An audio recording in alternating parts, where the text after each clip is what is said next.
Ladies and gentlemen, to my right, a fine-dressed man right there. Sharp-dressed man. We're doing a little ZZ Top here this morning.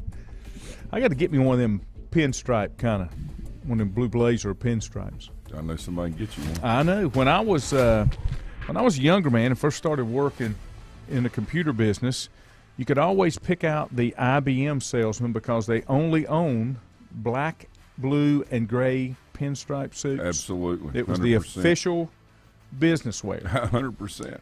Now I've got a funeral jacket, okay, and that's the extent of my formal wardrobe because I have decided and convinced myself that people can't afford me if I have to dress up. I don't dress up. I work just as well in this or shorts and T-shirts, and that's why I'm on my retirement tour. Well, in case you didn't know. You're a mogul, though. You're No, media. no. And I'm mobile. I'm not mogul. mogul. I'm mobile. Yeah. Keep telling yourself that. Keep telling yourself that. You are. Don't know how many of you watched last night's game. I had just those off when the incident happened last night, and our thoughts and prayers do go out to this young man, to the team. You know, when you see grown men standing on a field openly weeping because of what happened, and it was a freak accident. It was not. Now the video's starting to come back out because it wasn't anything vicious. It was just one of those things that happened. DeMar Hamlin was the defensive back that about 2 o'clock this morning they finally came out and said he went into cardiac arrest. And if you go back and look, and I've seen a couple of videos from different doctors, cardiologists, trying to explain this, but if you look, he took a direct hit in the chest from T. Higgins, full speed with shoulder pads. Wasn't a vicious hit, wasn't a helmet to helmet, nothing like that. And you're kind of unprotected there a little bit. I mean, I want to say there's been some baseball or softball players that have died on the field because of taking a shot back. But you know what? Yeah, another one of those freak accidents. It can happen. Happens. It can happen. It happens.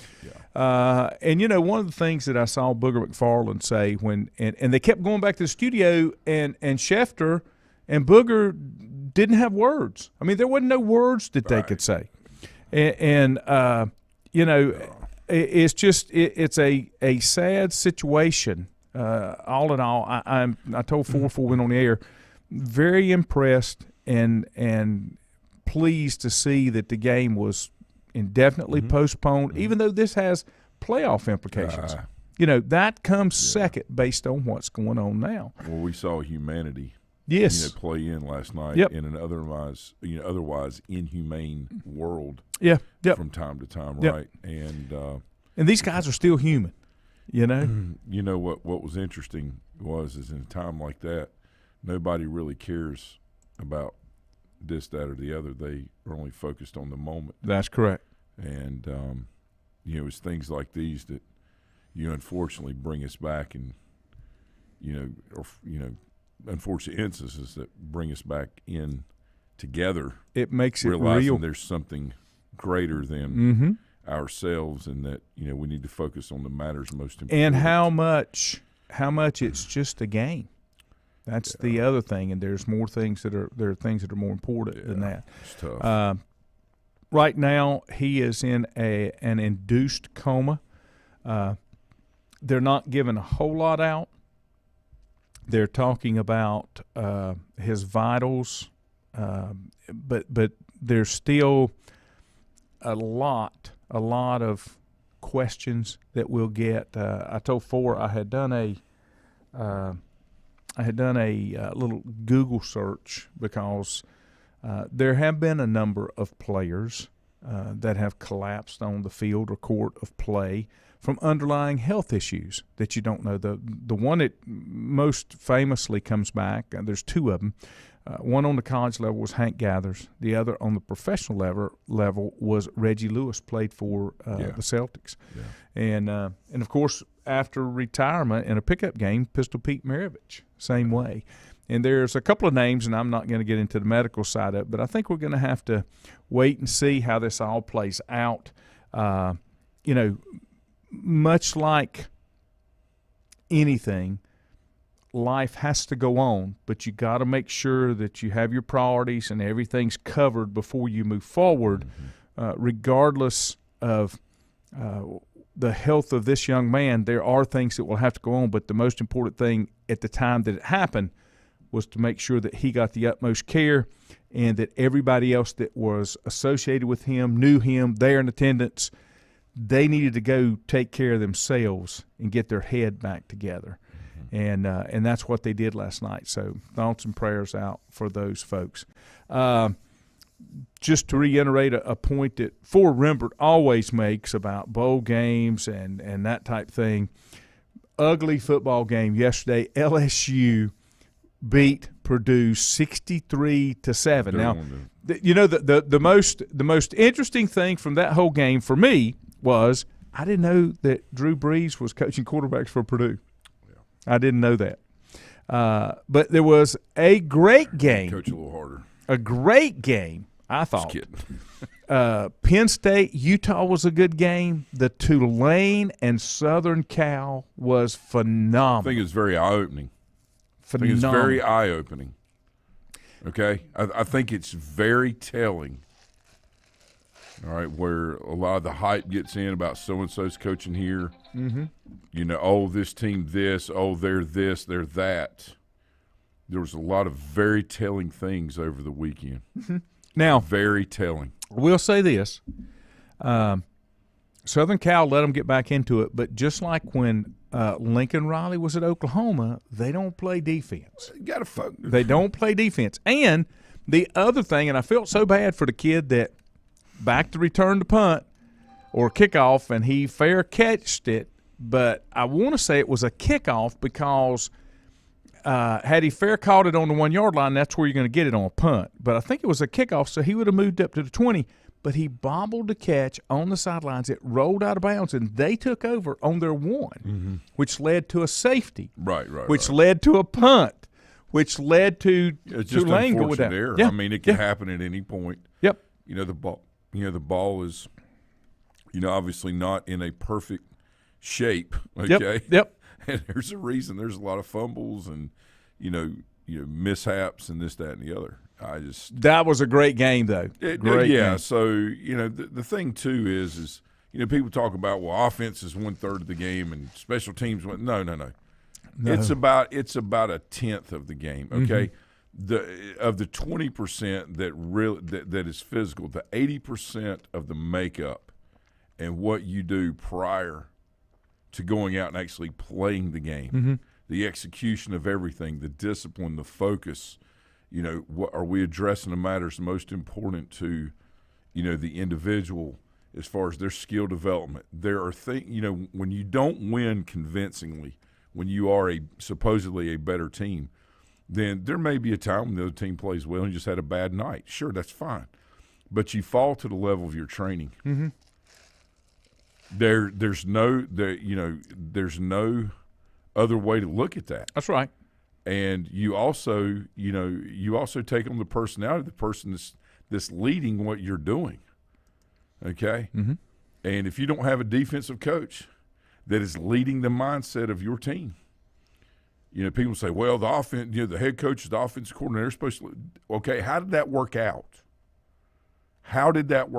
Football is a mentality sport. It's not I'm going to score more than you score. Mm-hmm. It is a managed process, okay? And until people that don't understand that start to understand that, then they're never going to be able to win, games like this. I agree 100%. But you know what? It's the style versus the substance, and that's okay. You get what you pay for. And the other part that, and it especially gets lost, this because of the lack of time that you have in sharing athletes on the high school level. Every facet of the game, you can't say it's all equal importance, but it just about has to be, and it showed on that fumble. You are exactly and right. when you see it in high school, yes. And I was guilty of it when I was coaching, we tried to do we tried to dedicate some time every day to special teams. Absolutely. Because you can't just hold it off till Thursdays when you're doing walkthrough and stuff. Well, and done that. And the other side of it is that really hurts when you start talking about the special teams play is if you have an injury. If you're not staying on top of your players and who covers, you get out there, you get a penalty, you don't have people in the right place because of an injury. It's a little easier to find it and catch it offensively and defensively, but because you only do special teams during a game a limited amount of time, sometimes that falls through the cracks. Yeah. And I kind of changed my schedule. That was kind of the first thing we did at every practice. We would do certain special teams on certain days to make sure that we were covered and who was there. And you always had, even in high school, the biggest thing is you had to have a special teams coach, but the biggest thing that he had to do was make sure he counted and had the personnel on the field when the special teams were called. That was important. And I think one way too to look at that is kids a lot of times don't see the importance of it. Okay, it's not as glamorous, but that's why I think that you double or triple the stickers, on special teams as a reward. People say, "Oh, it's just stickers." No, it's a big deal to kids to be able to put things on their helmet and show. And also, special teams are where a lot of players earn playing time because they're able to prove there's themselves. Hidden value. That's right. Okay, so there's hidden value in discipline and focus. Yep. And to your point, that has helped a tremendous amount of kids over the years. But the thing that I don't understand, and I never will, with high school football and with the way rules are set up, whether it be locally or on the state level or whatever, is program development. Two things in football in high school, Laney. Number one, you either have a team or you have a program, and you have to make a decision which one you're going to do. If you have a team, then you're only worried about that year's performance. That's all you care about, and just getting everything you can get out of it, and then whatever happens, happens. If you have a program development starts when the kids are 6, 7, 8 years old. Well, they can't play football and get out there and hit. That's not the point. The point is engagement. The point is, opportunities, familiarity. One day dreaming of going out on that field as a young man, and running out through that tunnel and playing, or whatever it is that they're doing. And with the way the rules are set up, middle school kids can't get work out with high school kids. Now, they can go over and do math, things and math, whatever you want to call it, camps and do all this other stuff, but you can't go over to high school and work out if you're a middle school kid. I didn't know that. Oh, yeah. That's new. So, of course, I'm old. But at private schools, guess what? They're all there. And guess what they do? Yeah. Hey, 5th grade, 4th grade, if you're interested in playing football, we don't want you to go out there in pads right now and kill each other. We want you to come on in, get with the guys, get with an older player, do mentorships. When I coached middle school football at Maiden a few years ago, when when our coach left and went to Bandy's for a year, and Brian Hevner and Dustin, were like, okay, you want to do this? I'm like, absolutely. What I did was I paired every 8th grader or every 7th grader with an 8th grader. All right, now it may have been the same guy because they're one of the most responsible kids helping the 7th graders, but it was a buddy system. Seniors this year that were 8th graders. Yep. And I would really like to see a lot of things changed. And the reason that it takes so long for things to get changed, well, we might get sued. Oh, I know. Yeah. Everything, it's a supervision issue. Well, let me tell you something. There ain't a whole lot of supervision going on in this county, right? Or not in this county, but in in general, or there is, but there's still unfortunate things that happen, right? Sure. I guess is what I'm saying. Yeah. And I feel like people are doing the best they can do, but at the same time, you got to improve upon the process. Yep. Okay. And you got to step back and look and say, okay, does this make sense for the overall growth and development of what we're trying to do in each community? And if the answer is yes, then we need to find a way to do it. If the answer is, well, yeah, but we might get sued, then you need to get out now. If public schools are going to survive and not be taken over by charter schools and by private schools. Milton, good morning. Bob Duckworth, good morning. Lincoln Pauley, good morning. Ronnie said goes back up goes to say backup has got to have reps in practice so they know what to do when the time comes when they're called on. 100%. And it's all about how practice is structured and then what's most important, to the growth and development of all the players in middle school. Well, when I coached those kids in middle school or even in ninth grade when I was a JV coach, I just kind of moved up with them, right?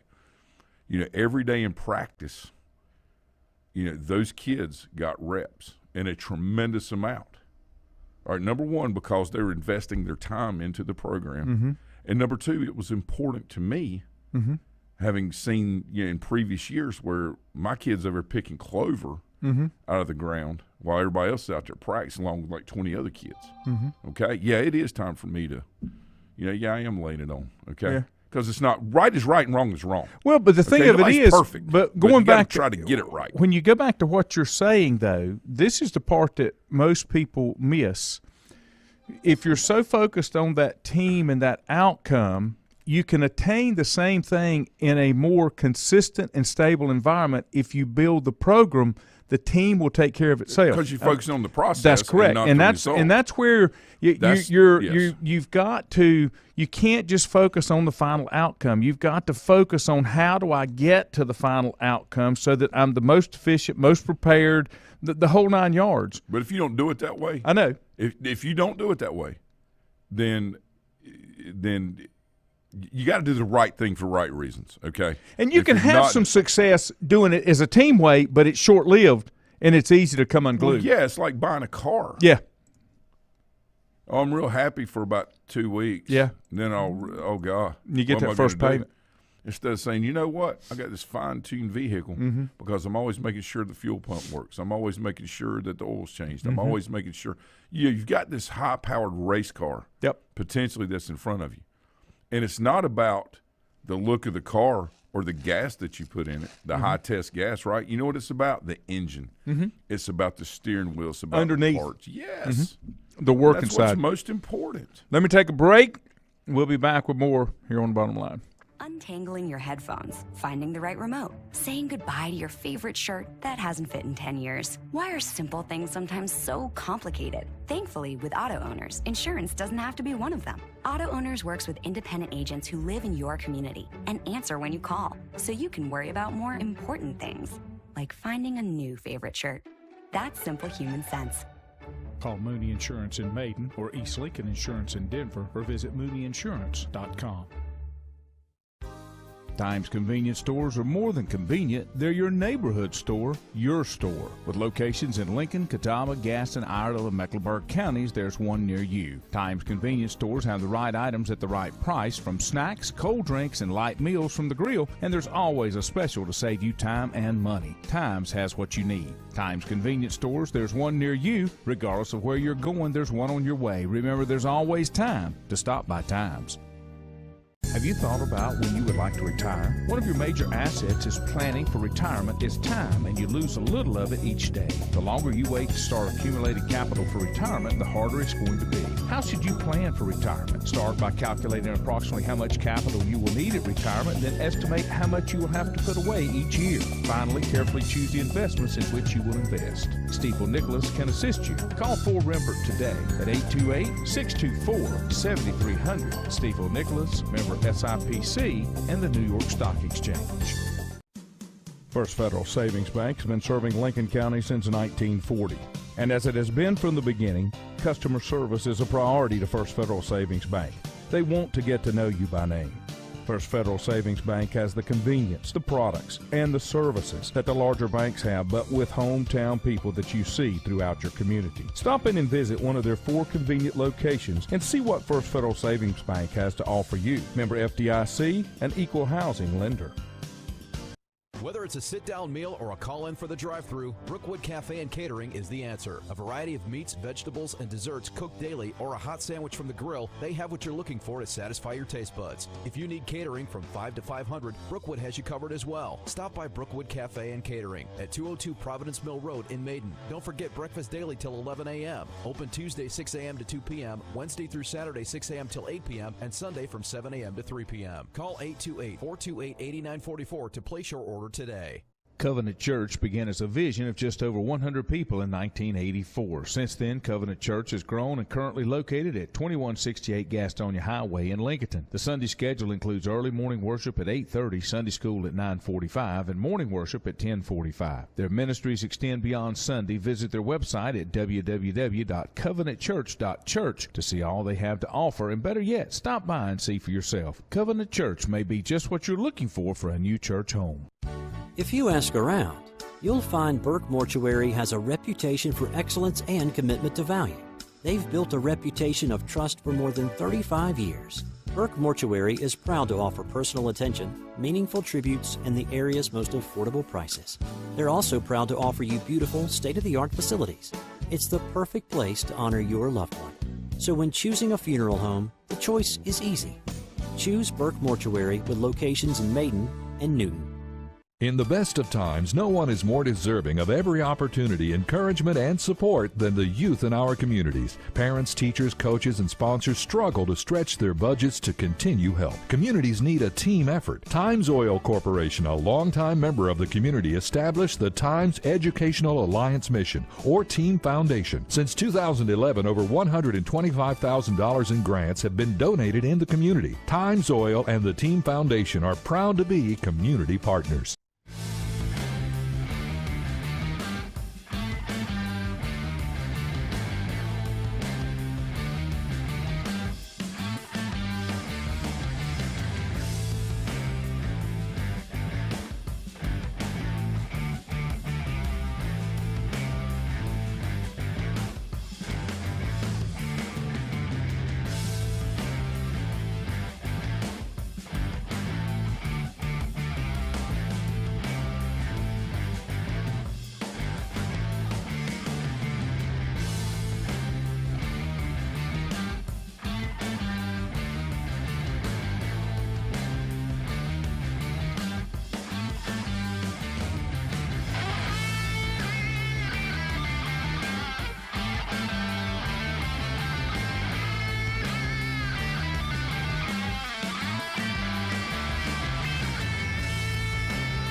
Welcome back. But I'm older than you. Yeah, you wish. And dog years. You just wish. I just take it a day at a time. I am officially on the retirement tour beginning today. When he's going on a bear hunt. Yep, I'm here. Ridiculous. And I'm excited to be anywhere. That's kind of the way I look at it. I'm excited to be anywhere. In case you're wondering, high school sports will get started back on WLON this week. Fantastic. As we will begin basketball. We had so much football, went so deep, we decided to take a couple weeks off. And conference play really just doesn't get started until after the first year. Yeah. But we will have this week Newton Conover at West Lincoln on Friday night at 7. Mm-hmm. The following Friday will be North Iredell at East. Ooh, the Friday after that, Bunker at Lincoln. And then the Friday after that, North Iredell at North Lincoln. That'll so just keep it here. We'll have some basketball action for you. That's awesome. Going back to our topics from before, the bowl games, in my opinion, the bowl games this year have been better than in years past. I don't know why they have been – there's still been the ugly games, but there have been some pretty good games. I wasn't happy with the outcome of our game. Clemson in Tennessee. I wasn't happy with the Michigan game. I don't think Michigan went in prepared for that game. When they ran the first razzle-dazzle, I can't remember what somebody Sean Payton called it Philly Special. The Philly Special. Yeah, and that's what it is. And he called it the Philly Special, and I'm like, when you got to do that, you're that arrogant that you think you can do whatever you want to. They have the best, supposedly the best offensive line in the country, which after that game I'm not so sure. But they're running trick play. Mm-hmm. Come on, dude. Mm-hmm. You line up and you mash people. Mm-hmm. You know, TCU, Laney, I'm still in the camp I was in before. I know. People say, they're supposed to get blown out and do this and do that. What I think it showed is that Michigan, is not as good as we all. Well, I didn't think they were great anyway, but I thought they were a lot better. Mm-hmm. And I don't think TCU – the thing I don't understand is this, okay? The number 9 team was playing the number 5 team, right? So that would be what, Kansas State and – is that right? Kansas State and Alabama, okay? So the number 5 team is beating the number 9 team that beat the number 3 team that didn't move down in the rankings, when the number 9 team beat the number 3 team and the number 5 team is decimating the number 9 team. I'm not – please don't misunderstand what I'm saying. I'm not an Alabama fan. I'm a college football enthusiast. Right. And I used to believe in the game, okay, 100%. Now I don't. I'm a little taken back by all the stuff that they've allowed to transpire. But I just don't understand how someone can say, well, they shouldn't be punished for playing an extra game because it's their – it doesn't matter. But here's the thing. It's the body of work and putting the best 4 teams in the playoff. Well, and I'm sorry, they got it wrong. They got it 100% wrong, in my opinion. I think it leads to what I've said. I think it leads to being able to have an expanded field. I mean, at least these games were close. And I think it shows you that there's some other teams that's maybe not in that picture. And I want to go back, like, for example, I wouldn't have any problem if it's 8 or 12 or whatever it is. I want it to be statistically based like BCS used to be before BCS got involved with beauty contest and eye test. Tell me who you've played, who you've matched up to, because that will start bringing some of the things. You know, you always look at it and people say, was that a good loss or a bad win? You know what I'm saying? Based on the opponent that you played. I do. So if you bring that into consideration and say, okay, I don't care where you finished in your conference. I don't care what your record is. Tell me who you played and how you did against common opponents and those type things. Those are the things I think that will bring those teams out. But we got to get out of making this selection be subjective. Okay, so and that's what we do. But this is the problem. At the beginning of the year, LSU was awful. Okay, they've got a new coach. He's trying to get things right. What is the goal of the college football playoff? To do what? Get the best 4 teams in. Correct. After watching LSU, okay, the last 3 or 4 games, and a good argument, and I'm not arguing with anybody that would say, yeah, but they had 3 losses. Okay, but it's got to be better than what we saw over the weekend. That was terrible football. There was no defense played at all. All right, well, that's because offense. No. It was terrible. And why was it? Because you had a 2 and 3 team that basically have guys that were offensive players converted into defensive players when they got to college. In the SEC, they come in, all right, as defensive players. In all the other leagues, they may be saying, well, this kid's a defensive player and he does this. Basically, they're offensive players that are converted to defense, and we saw that. That's what I'm saying. That's the problem I have with all of this. Let me give you this. I'm going to go back. This This makes your point. This makes your point. You're going to do something. Do it. Well, but don't do. Well, let's let everybody's feelings over here. This team lost 2, and all right, this team lost 3, and we can't do this. If you go to ESPN, and everybody's got one, but they base this on statistics and common opponents. But if you go to ESPN and look at their final power rankings, it was Georgia, Alabama, Ohio State, Michigan. That was the top 4. The next 4. Tennessee was next, right? The next 4 was Tennessee, Texas with 5 losses. Okay. Was 5 losses. Okay. Penn State, Utah, and Clemson. Okay. Now, to me, and then LSU, TCU, Florida State. Now, that's the top 12. I am completely fine if that was the 12 pick for the college football playoffs right there, because that's got some basis to it. We're throwing out wins and losses. We're taking into consideration the body of work as a whole. Right. You're taking away conference championships. You're taking away all of that stuff. And I think the thing give me the best teams that performed on the field. Right. And I think the thing, too, and it's fair for someone to say, yeah, but that team had 5 losses.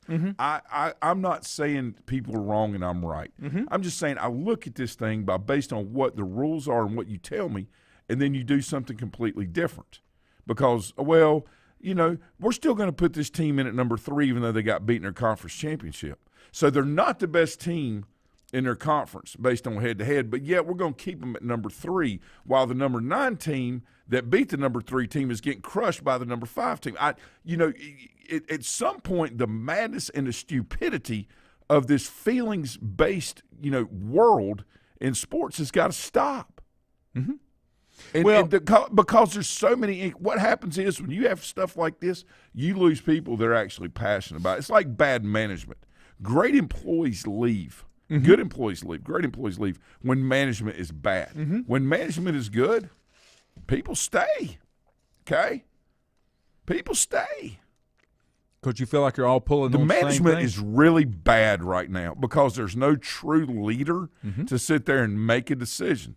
No true person standing there saying it all falls on me and this is what we're doing. I've taken the advice of all these committees and these people that have studied, and this is what I have decided to do because you put me in charge. There's none of that. When I look at this, it's all committee. When I look at this, this makeup right here, okay, this makeup of this top 12, you've got 3 from the SEC, you've got 3 from the Big Ten, you've got 2 from the Big 12, 1 from the Pac-12. I'm sorry, you had 4 from the SEC. You've got 2 from the ACC. Everybody's represented, and here's the part that I would take. I have no problem with those 12 teams right there, none whatsoever being in a tournament. I have none. Now, from their power rank index, this is the part that's going to kind of blow your mind just a little bit. From Georgia, their power ranking was almost a 29, okay? The number 12 team, Florida State, was 15.5, almost double. Yeah. That's why you can't make it any larger because – well, then you skew it. Right. No, to your point, you're 100% right. This is the only thing. And, again, I'm fine with whatever the rules are as long as they play by the rules. And they do things based on rules instead of cloudy. The perception. Mm-hmm. Well, okay, the top 4 teams. Now, let me – this is the analogy that I'm going to use.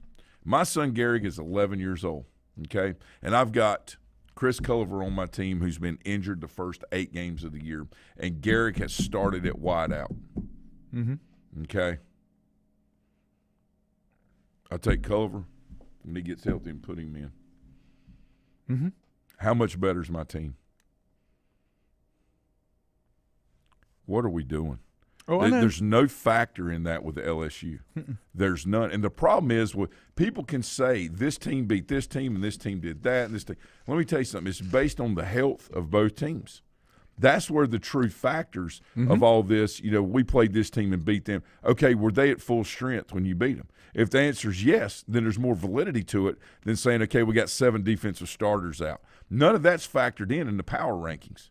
All right? They don't factor in the players that played. Okay, the consistency of that, right? How vulnerable was a team like let's see. Well, okay, Bama's quarterback was hurt for a couple of weeks, right? Mm-hmm. How vulnerable was that team based on having, Bryce healthy? Mm-hmm. I just don't understand how you can have a healthy Bryce Young and have all the kids playing and not opting out even though they're not playing national championship, right? And you still say they're not one of the 4 best teams. I'm not an Alabama fan. I'm a college football guy, all right? And I'm just on that wagon right now with them.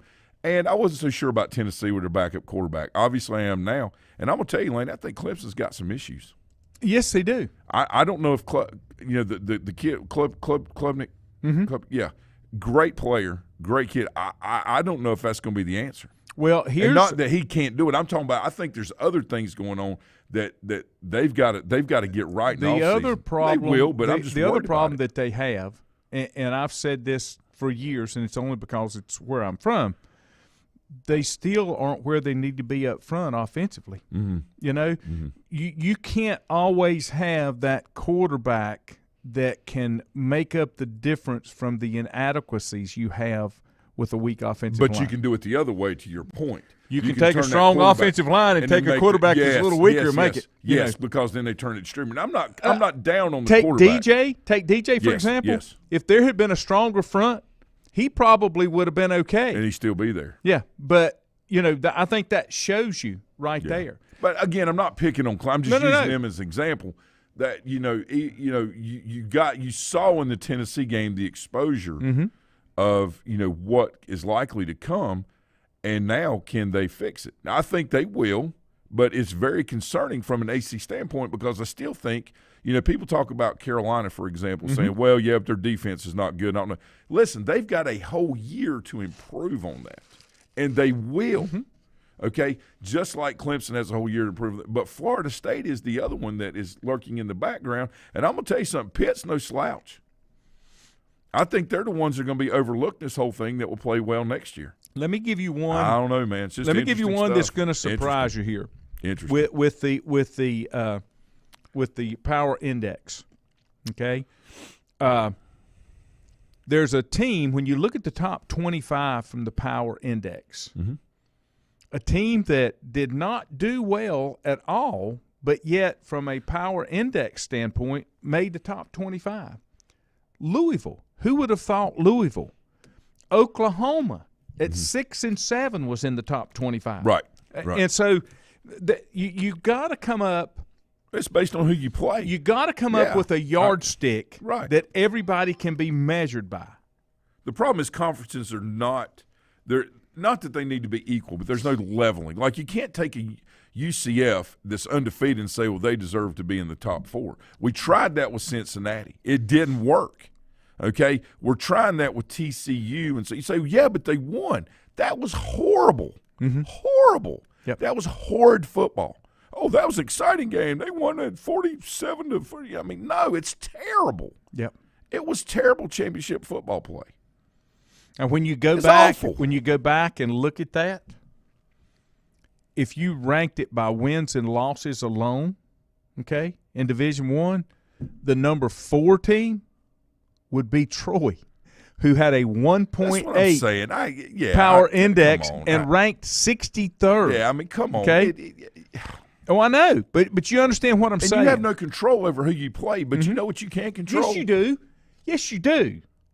That's where we're missing it, and these teams that pad their schedule. Yeah, no, I know what you're saying. Yes, you do now, but what I'm saying is you have no control. Like for example, let's say that you and I go down to, I don't know, South Florida. Okay, now you would think that they would,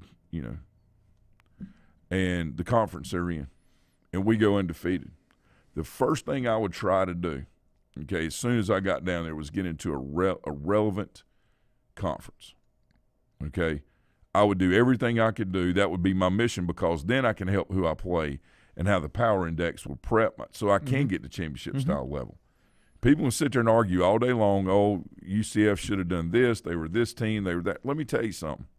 It's kind of what Apps figured out over the years. Until you play that way week in and week out, I don't mean to sound ugly. I don't want to hear it. Well, I don't want to hear it. You're relative on your related basis. Yes. But don't think that you're relevant overall. I'm wanting to see the big boys, the ones that are out there. I want to force them to play that legitimate schedule all year long. Right. And again, now I'm not picking on App. I'm just giving them as an example. Of course, they have conference and they play who they play, and they play a good out of conference schedule. I mean, I think we all can agree did better there than they did in the conference. Right, but what I'm saying is it's that level of play. So you can beat an A&M, almost beat a Carolina, but then you've got to perform at that everywhere, and that's my point with the SEC. Yep. That's my point versus all the other leagues. We saw that the Big Ten is not a valid league. Do they have any teams left in the college football playoff? No. The Big Ten. So now what we have is a Big 12 team, and we have Georgia. So you're telling me that's the best that college football has to offer. And part of it to me is unbelievable. Is all year is Georgia that much head and shoulders above everybody else. Absolutely. And but let me tell you this, I don't think they are above Tennessee. I don't think they are above Alabama, and I don't think they are above LSU. But again, and I'm not saying they should be playing. What I'm saying is this whole thing's screwed up. Yeah. And that's what I'm talking about. Well, we did it all in the name of money. Is the significance of the SEC. Yeah. It doesn't matter. And I tell you, Andrew had a good point. He said, yeah, but South Carolina beat Tennessee by X amount of points. Mm-hmm. Okay. I don't disagree with that. But Tennessee didn't have their starting quarterback. They were 1 week removed from that kid getting hurt, right? Mm-hmm. All right, now we see what repetition after 3 or 4 weeks with the kid that played backup at Tennessee that played in that bowl game threw a tighter ball than about anybody in the country. He looked really good. And, I don't think Clemson was doing anything wrong. I think that him behind that offense actually might have been better than Hendon Hooker playing in that style of offense. Mm-hmm. No. Based on, I think Josh Heupel, when I go back and look at it, I really didn't recognize it that night. I had to have time to think about it. But I think he was brilliant in crafting around what his players on the field could do instead of worrying about what they did all year long. I'm going to give you a comment on that when we return. Okay? And I'm going to stun you on this one. All right. Untangling your headphones, finding the right remote, saying goodbye to your favorite shirt that hasn't fit in 10 years. Why are simple things sometimes so complicated? Thankfully, with auto owners, insurance doesn't have to be one of them. Auto Owners works with independent agents who live in your community and answer when you call, so you can worry about more important things, like finding a new favorite shirt. That's simple human sense. Call Mooney Insurance in Maiden or East Lincoln Insurance in Denver or visit mooneyinsurance.com. Times convenience stores are more than convenient. They're your neighborhood store, your store. With locations in Lincoln, Catawba, Gaston, Iredell, and Mecklenburg counties, there's one near you. Times convenience stores have the right items at the right price, from snacks, cold drinks, and light meals from the grill, and there's always a special to save you time and money. Times has what you need. Times convenience stores, there's one near you. Regardless of where you're going, there's one on your way. Remember, there's always time to stop by Times. Have you thought about when you would like to retire? One of your major assets is planning for retirement is time, and you lose a little of it each day. The longer you wait to start accumulating capital for retirement, the harder it's going to be. How should you plan for retirement? Start by calculating approximately how much capital you will need at retirement, then estimate how much you will have to put away each year. Finally, carefully choose the investments in which you will invest. Stifel Nicholas can assist you. Call Ford Rembert today at 828-624-7300. Stifel Nicholas, member SIPC, and the New York Stock Exchange. First Federal Savings Bank has been serving Lincoln County since 1940. And as it has been from the beginning, customer service is a priority to First Federal Savings Bank. They want to get to know you by name. First Federal Savings Bank has the convenience, the products, and the services that the larger banks have, but with hometown people that you see throughout your community. Stop in and visit one of their 4 convenient locations and see what First Federal Savings Bank has to offer you. Member FDIC, an equal housing lender. Whether it's a sit-down meal or a call-in for the drive-thru, Brookwood Cafe and Catering is the answer. A variety of meats, vegetables, and desserts cooked daily, or a hot sandwich from the grill, they have what you're looking for to satisfy your taste buds. If you need catering from 5 to 500, Brookwood has you covered as well. Stop by Brookwood Cafe and Catering at 202 Providence Mill Road in Maiden. Don't forget breakfast daily till 11 a.m. Open Tuesday 6 a.m. to 2 p.m., Wednesday through Saturday 6 a.m. till 8 p.m., and Sunday from 7 a.m. to 3 p.m. Call 828-428-8944 to place your order today. Covenant Church began as a vision of just over 100 people in 1984. Since then, Covenant Church has grown and currently located at 2168 Gastonia Highway in Lincoln. The Sunday schedule includes early morning worship at 8:30, Sunday school at 9:45, and morning worship at 10:45. Their ministries extend beyond Sunday. Visit their website at www.covenantchurch.church to see all they have to offer, and better yet, stop by and see for yourself. Covenant Church may be just what you're looking for a new church home. If you ask around, you'll find Burke Mortuary has a reputation for excellence and commitment to value. They've built a reputation of trust for more than 35 years. Burke Mortuary is proud to offer personal attention, meaningful tributes, and the area's most affordable prices. They're also proud to offer you beautiful, state-of-the-art facilities. It's the perfect place to honor your loved one. So when choosing a funeral home, the choice is easy. Choose Burke Mortuary with locations in Maiden and Newton. In the best of times, no one is more deserving of every opportunity, encouragement, and support than the youth in our communities. Parents, teachers, coaches, and sponsors struggle to stretch their budgets to continue help. Communities need a team effort. Times Oil Corporation, a longtime member of the community, established the Times Educational Alliance Mission, or Team Foundation. Since 2011, over $125,000 in grants have been donated in the community. Times Oil and the Team Foundation are proud to be community partners.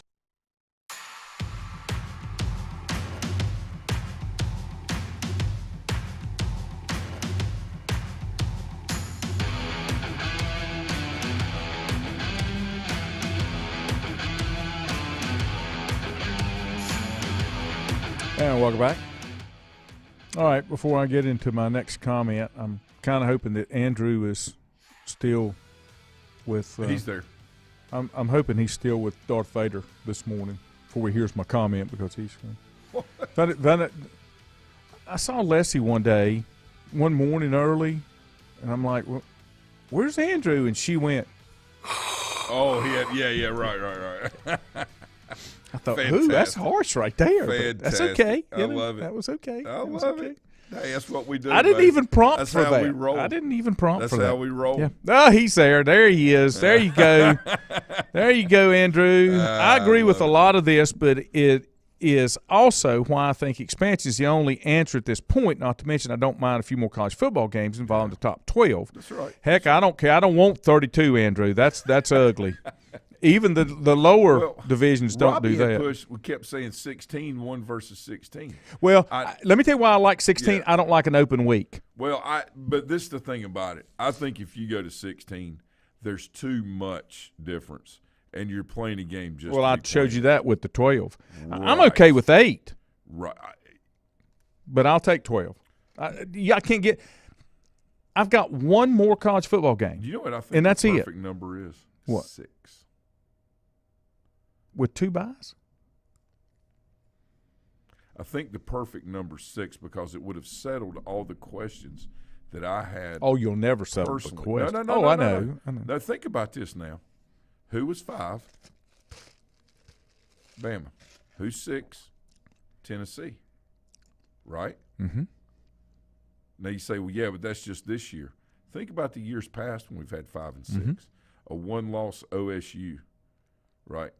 A 1-loss. I'm just giving an example. You don't get your LSU Tigers in there, 10. No, that's fine. Okay. That's fine. Okay. But I still, I still think if you do 6 and you're trying to get it right, that your margin of error is so much less, and you have legitimacy with that, and it puts it back on the teams not performing instead of the committee not living up to the standard that they have set. The only thing that I like, the only thing that I would like about the 16 is if you do the 16 and the 8 at home, yeah, and you get rid of the conference championship games and some of that mess. Because you've made these conferences so big and you can't really play down and you can't play everybody, then take away the conference championship and you don't play common opponents. And then let's go back to a ranking system like how this. How about you don't let come up with a formula? Any conference have any more than 8 teams? If you're the NCAA, you can't control. Well, the NCAA has no power. No. If you're the NCAA, you come and you say, power. look, if you want us to run this, we're going to run it. Okay, so you either in or you're out. All right.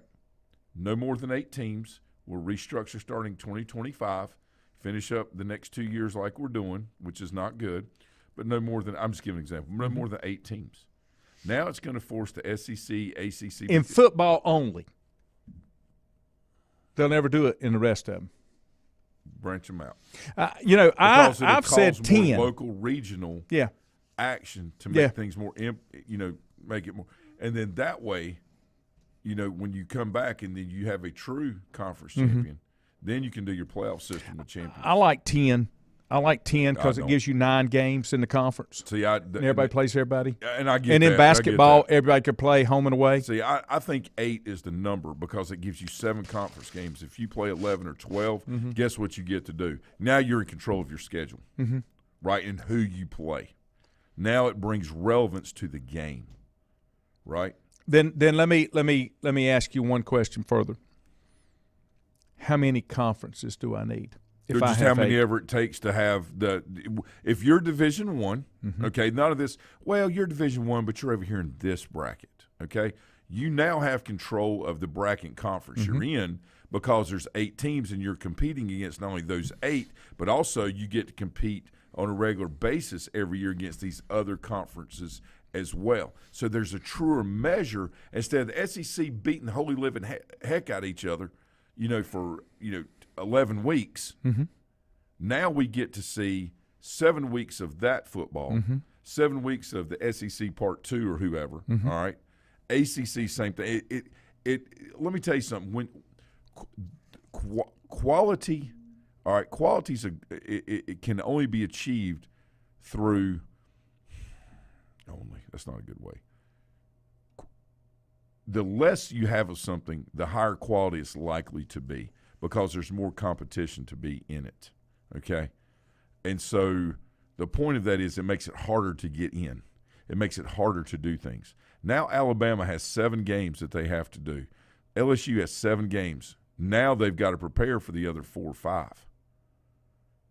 This is where we could really see the legitimacy of football. Okay, if I did that, and this is what me and Kiever did a long time ago, we said, okay, 4 10-team conferences, that's 40 teams. You can't find 40 teams that can compete with each other week in, week out. Not the way so if you did, now. if you took your model and we said 8, and we did 8 conferences, and take the winner of those. You got to cut Division I down, Lanny, to 64 teams. You can't sit there and say, and it should be. You're Division I. And it should be. Here's all 400 billion teams out there. No. If you're going to get in this elite group, then this is the rule set. And if you're not showing it, you're out. And the other side of it, I think I told you, and I can't remember if it was Dan Patrick or if it was Cowherd, and somebody had suggested a moving schedule. Just because you were in the top 64 this year doesn't mean you're in the top 64 last year because you didn't live up to that and somebody else has passed you up. Too much manipulation. But based off the transfer portal. That's the other thing. See, that's what I'm saying. There's so many things that are screwed up, right? And it's because, we want But the kids to genie's have a out of the choice. bottle. You can't put it back. Oh, you can. People won't like it. Well, yeah. Okay, right. all right. That's correct. No, and the whole point is we're worried about people's feelings. When, in fact, somebody's got to step up and say, look, this is the way we're going to run this. I would not be surprised in a year or two if you saw teams saying, listen, we're not going to the portal. You come in here, this is what you got. If you want to transfer in, you have to sit out a year. You're not going to come in and play right away.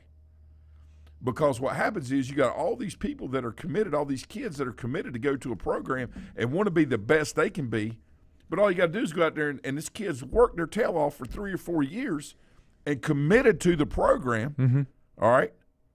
And then all of a sudden you pull in this kid and say, well, this guy's transferring in and it doesn't matter what you've done. Kids are going to be like, you know what, I'm not doing that. They're going to start going to schools that don't do this a lot, which are your Division II, Division III NAIA. And then all you're going to have is just superstar status up here. Is there a which reason? Eventually will fall. Is there a reason why? The tight end from Maryland's going to Alabama. Yeah. It's crazy. Is there a reason why we can't go back, much like high school football? There's not enough divisions to make it really work. You talking about high school? You talking about 1 through 4? Yeah, there's not enough divisions. You need 5 or 6. Okay. And then so just like there needs to be in college football, even though all these teams are FBS so they can go play in a bowl game, there still needs to be an upper echelon because the Group 5 can't compete with the Power 5. The Group 5 needs a playoff, like FCS, like Division II. Yeah. I think you would have kids. I think you would have kids that would play at that level because they could compete. It's coming. Well, I hope it does. No, they have to because I'm gonna give a perfect example. All right, and Quinn's not going to college to play football, but I'm just going to use my kid. Let's say that he was 6'4", 275, all right, and he's going to play defensive tackle at Wake Forest. Okay, when I'm sitting down when I'm with my son, who's 17 years old, sitting down vetting these coaches, I'm going to say, okay, let's go over a few things. Number one, my kid comes here and he commits. All right, he doesn't start right away, but he works his tail off, and he has achieved the things you've asked him to, and he's achieved the level of someone that is a major contributor, a starter that plays a lot, okay, 68 to 70% of the snaps on defensive side on the line, maybe 75. And all of a sudden, you got this kid that wants to transfer in from Miami, that's a whatever. What are you telling my son by bringing him in? Or are you going to do that? If they say, yes, we're going to do it, I'm going to say thank you for your time. It's like going to interview for a job. If I ever go into a job and we're ever interviewing, and I tell my kids the same thing, all right, and I'm sitting there and there's like 8 or 9 people that are interviewing me. Before that even starts, I look at the person that is supposed to be in charge. I say, are you the decision maker, or are all these other people going to influence your decision? Are you the final decision maker? If they say, well, I'm going to listen to the input of everybody and we are going to decide. Thank you for your time. I'm getting the heck out of here. Brutal. I had a brutal. Same thing. There's no way I would let my kid. When we went up to Mars Hill, when when they were recruiting him, baseball wise, I talked to the coach about this. And luckily at Division II, it's not as happening as much. That's right. But it still does, because things have leveled out on the playing field. There's not a lot of difference today between Division I and Division II baseball, because they've allowed kids to have 2 extra, year and a half, 2 years extra to play a sport, right? Okay. And it's kind of backlogged everything. So these kids that are normally Division I players that have Division I abilities or potential abilities are not being recruited there because there's backlog, and they're recruiting out of the portal up there. Well, there's a lot of opportunity in that next level. So what happens is you see the trend starting in what they call the smaller minor sports. They're not as much revenue, obviously. Right, non-revenue sports. But the personalities are still the same, okay, because you're dealing with human beings. And what's going to happen is you're going to see that in football. Tusculum's football team was the biggest offensive line I saw this year in college football. Now, now I say that. I'm talking about the eye test. I haven't looked everything up. But they literally had, it was unbelievable. They were like 300-some pounds. Huge across the front. And you go in and kind of look at things. This kid came from this big school. This kid came from this, because they weren't, things weren't working out, and they had all these other people coming in. Things will start compressing down to the lower levels, which will increase their value, while the up top is saying, well, yeah, but we're sitting up here in the catbird seat. It's kind of like if you're living in an area and all you see is the area you live in instead of seeing the big picture, which you got to go out and compete in. Same thing. I agree. Bob Duckworth, in a phrase, says it best, and then I'll make Andrew mad before I leave. College football, as I know it, is gone. Bingo. No matter how you rank a team, what conference they play in, the transfer portal and NIL has killed the equality of play to me. Now, I'm going to make one point about that. To me, I'm putting that all on the NCAA, because they refused to acknowledge they were going to have to deal with this and put some guidance and guidelines in it. And then they just let it happen, thinking that the government or somebody was going to protect them and not allow this to happen. And to me, I'm putting a lot of that on them, because they just did nothing to address it. Yeah, let's let the government worry about college football instead of addressing all the other things that they've been elected to do. Now, Andrew, one final question for you, and I told 4 when we were off the air. One final point. I like me some Dabo. You know that I do. But here's really my problem. I do. Yes, I respect him. I just don't. You and Andrew aggravate each other, but I know you do like him. I just don't like some of the decisions that he makes that come across to me as I'm smarter than you, and I don't have to do that. Okay, I'm smarter than you, and I've got this figured out. You don't need to worry about me. I've got this figured out. Until he comes around, and no, I don't like the NIL, and no, I don't like the transfer portal. But it's kind of, I tell you what it goes back, what it reminds me of, and this doesn't make it right, when you had all these kids that were doing roids because they knew if they didn't, they couldn't compete back when it was back in my generation. The market dictates the rules, not the rules. That's correct. And so you don't have to like the rules. You don't have to like the rules, but if you're going to compete, you're going to have to maximize what the rules allow you to do. Now, that's just me. Now, the transfer portal is a lot like what Marty Herney used to say. I didn't agree with this, but he never was much on taking a free agent because his view was always if they can't play where they're at and they don't want them, then why should I take them? Okay? And that's kind of what the portal is. If they've got problems at where they're at that they've got to leave. Everybody's needs are different. Are you bringing those problems with you? Well, that's why you have to vet it. That's why the whole point of recruiting kids to go to that school so you have time to see. Yeah. It's like I was talking to a friend of mine who I coached with whose kid played at Clemson. And he told me, he said when Dabo and whoever the assistant, it may have been Venables, whoever it was in my house, said they didn't say one thing about football. The whole time, the whole 2 hours, 3 hours they were there. He said he didn't say anything about football. He talked about, what the kid what my son wanted, what we wanted, what we're looking for, some of the things that we needed to look for in the recruiting process. It's kind of like and I'm not getting into my job or anything, but when I'm meeting with someone new that may, say, well, so-and-so's referred me, da-da-da-da-da, this, that, and the other. I sit there and talk to them about what their needs are instead of trying to get them to come in with me. I want to make sure that what their needs are, I can be of value to them, right?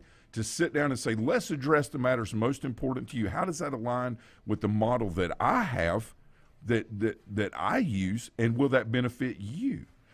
My point to that is that's what one of my friends was telling me about his son, that Coach Sweeney and whoever the other assistant was in his house, they were more concerned to make sure that they fully understood the recruiting process and what the young man was looking for than they were worried about bringing him to Clemson. They thought by doing those things that was was in the best interest of the kid that would end up which they were right.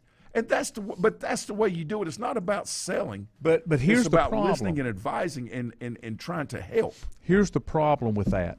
Because of these other rules and things that they're allowing, it doesn't allow you as much leeway to make sure that the kids' needs are taken care of, because then the team suffers. Well, they suffer.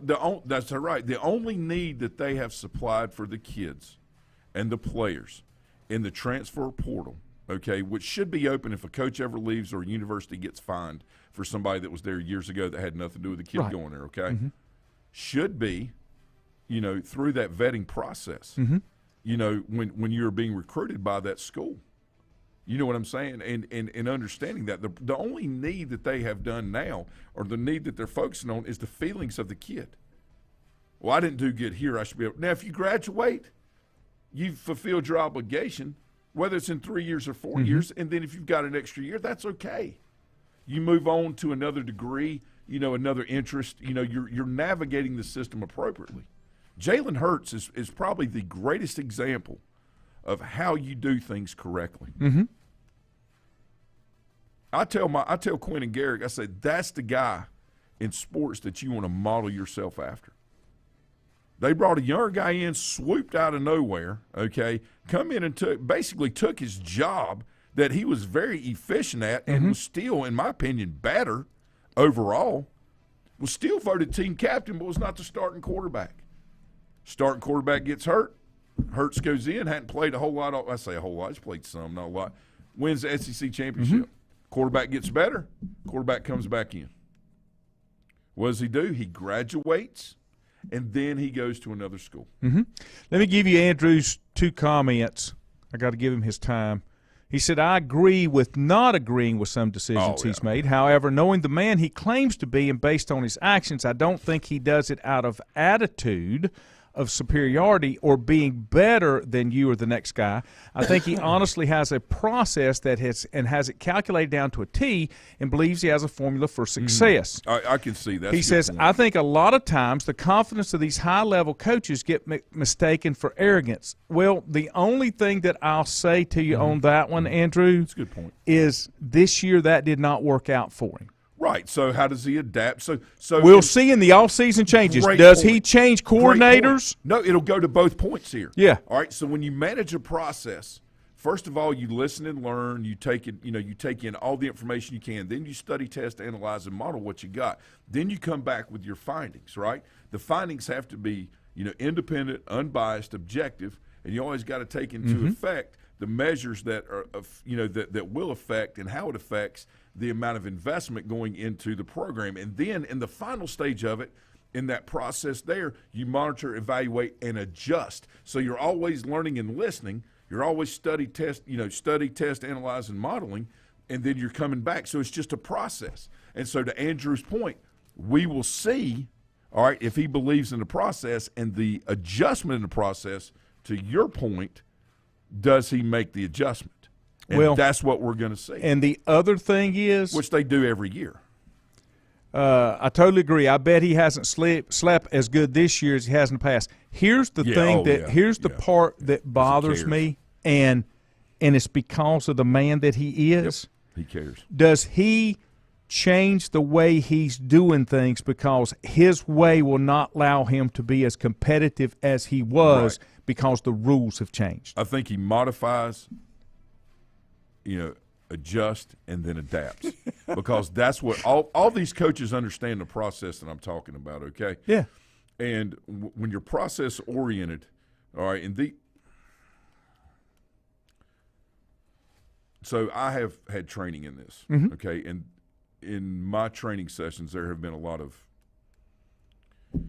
high-level coaches in these training sessions, okay, whether it be conference calls or actually in person, right? Okay? And so the companies that anyway, it doesn't matter. But there's a reason I'm telling you this.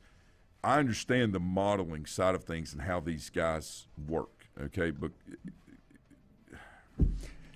I really believe that everything I've watched him, he follows the process like Saban does, okay? And like, believe it or not, Brian Kelly does, okay?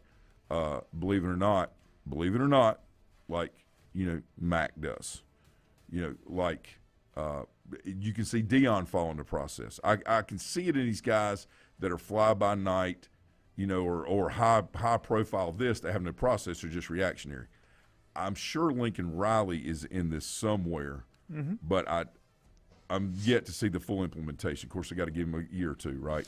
I don't know. It's just real interesting who I can see like following these kind of guidelines that you got and how are they truly doing it, or are they dismissing the process? Maybe this will sum it up and make you feel better, Andrew. And I can honestly see this, okay? A part of me wonders if Dabo is so reluctant to make some of the changes that he needs to make because he feels like from an ethics standpoint he's not doing what's best by those kids that he's been entrusted with. I think he'll try to find – I still think for him – Does that make sense? Yeah, 100%, because the rules are different, and they're different to the values that he's instilled. That's and correct. Now he's got to go back and try to how do I marry those two together? And what he will do is, I'm telling you – and the same thing on the coaching level with bringing up two assistants to coordinate. 100%. So what he's going to do is he's going to go back and reevaluate the process, right? All right, and he's going to say, okay, in order for us to continue to be great at Clemson, we've got to be surrounded by the people that can make the kids as great as they can be. And there's just going to be some movement to it, and that's okay. Things change. It's the strongest never survive. I say never. The strongest don't survive change. It's those most willing to adapt to That's correct. Okay, without sacrificing their integrity or their principles or their character. Because if you do that, that's the same thing. I think that's where the rub's coming from. Yeah, and he will. He's just got to find his fit for what he's done. The remarkable things that have occurred in that town, in Clemson, based on what he has done, have been a model that can be. Oh, I don't discount anything he's accomplished. Not at all. I know y'all pick at each other, and the way that he's done it, with integrity. Yes, and the focus on the family and like he was one of the few coaches that came out there and said, well, I want them all here during COVID so they'll basically get it because we have the best health care in the world. Why do I want them going home? Now, I'm not saying he should have. I'm just giving an example. No. He was concerned about their overall health because they knew they had the best doctors and the best care there. Correct. Where else better could it be? he's always thinking ahead on behalf of his players and about the atmosphere and the university. How do I make it better? And while you have universities out there that are trying to get away from traditional values and things, it's like I heard the other day that one of our state-supported schools, the first thing that they were telling kids when they come on campus is, well, you got to unlearn everything you've learned because that's not how the real world works. Forget everything your parents told you because, you need to be able to think for yourselves. Well, thinking for yourself is very important, but as your mind matures and you make mistakes and you see that, going with your feelings all the time, majority of the time is really not the best route to go. That's why we all make mistake of buying the new car at a young age, right? We have to learn from that and say, wait a minute. I'm sitting here got to make this car payment and I can't go do this because I got it's a give and take. So there's a lot of things that Dabo has been able to do based on the position he's been given and kind of the status that he has received that's helped keep a lot of things at the forefront, of what's most important in society for the full growth and development of the player beyond Clemson football. I mean, look at Dexter Lawrence. Look at these guys that have come out. It's amazing, not only for them, let's just say the guys that don't go play pro ball. Look at the things. I mean, there's doctors, there's attorneys, there's preachers, these teachers. They do all of these things based on the experience they had because he was more concerned about their growth and development than he was actually winning football games because he knew if he did the other things, the winning takes care of itself. And there's not enough of that goes on at every level. But I'm not sure that because of the way that we've screwed up the game that you can do that. Well, maybe he gets out. Maybe that's what I'm saying. Maybe Andrew, your final comment, and I quote from Dabo Swinney, "When you do the common things in life in an uncommon way, you command the attention of the world." Okay? I could do another whole show on Mike Tomlin because I feel the same way there. I think he's great. I love Tomlin, but again, what are you willing to accept? Well, that's what I'm saying. I mean, what is the level of success versus the level of achievement? Now, I'm different. I don't think Clemson has to win a national championship every year. Okay?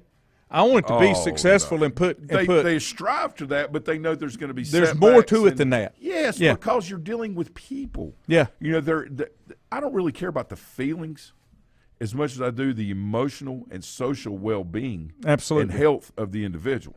The feelings part are come and go, right? It's like an emotion, right? A temporary emotion about things. When you watch a ball game, there's things that'll fire you up and things that you could really care less about. Right. But those things tend to change very quickly, right? And that's one thing that, unfortunately, young people, just like myself years ago, all right, get very tied up and emotional about the smallest things that really don't matter in 5 years. And what we have to do is learn how to help focus, them on more long-term thinking, which I think that guy does a great job of. I think Saban does a great job. Instead of saying, well, Coach, why do your players, how come you don't have anybody that opts out? And he says, well, it's ultimately the player's decision. He said, but, we talk to the kids and we think, if you're going to play in the NFL, what better opportunity is for you to go out and show what you can do by playing instead of sitting out and just being really fast running? He's right. There's more to it, and we've seen that, right? We've seen people that have graded really high in the combines that can't stay on the field or that aren't going to make it or didn't make it. It's the process and understanding and explaining the benefit of what you're doing on their behalf.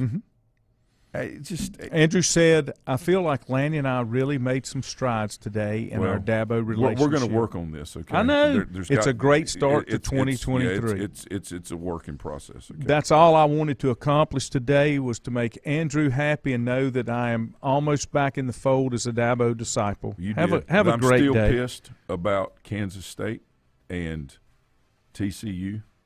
And how that worked out. I just hope for your sake TCU doesn't beat Georgia. Well, if they do, that's fine. I don't care. The whole thing's screwed up anyway. I know. We'll get it fixed. We're going to leave it up to you. Have a great day. But I'm still a happy person. See you.